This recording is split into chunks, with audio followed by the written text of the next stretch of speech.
के पापा कहता, हमरा सैया जी के चाचा कहता कि लड़का तोहरे के पापा कहता, हमरा सैया जी के चाचा कहता।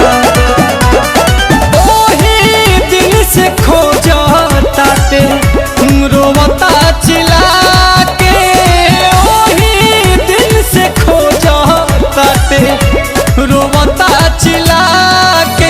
सोझा सा बकाई साफा कहता, लड़का तोहरे के पापा कहता कि हमरा सैया जी के चाचा कहता कि लड़का तोहरे के पापा कहता।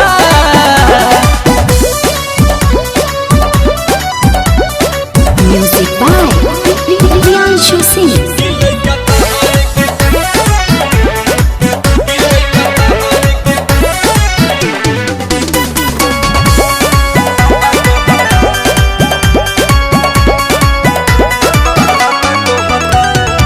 केतन मनाई दूध पीली धराई तनिको नाही चुपाला हो। सासु ननद गोतिन देवर के छोड़ा सैया के कोहरा न जाला हो। केतन मनाई दूध पीली धराई तनिको नाही चुपाला हो। सासु ननद गोतिन देवर के छोड़ा सैयों के कोरा न जाला हो।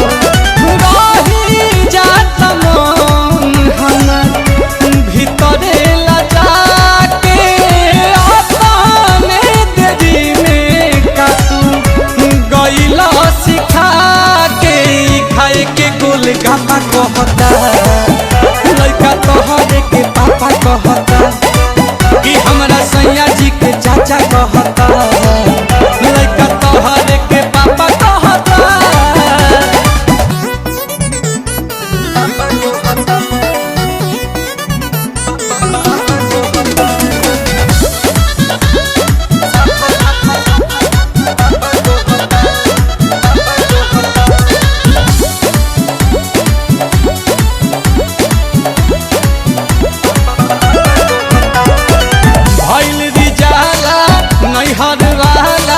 लागता कि भेद खोलवाई हो।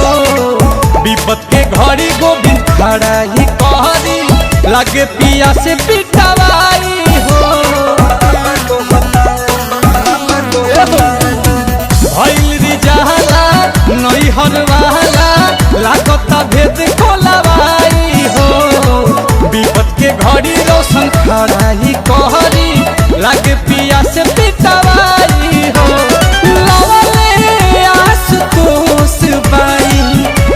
गजबे के धान सुनाते पताई जला, नीलकमल के गाना हमरा इज्जत पथा पर रहता। लड़का तोहरे के पापा कहता कि सोझा सा बकाई साफा कहता, लड़का तोहरे के पापा कहता। ओही दिन से खोजता ते रोवता चिल्ला के, ओही दिन से खोजता ते रोवता चिल्ला के।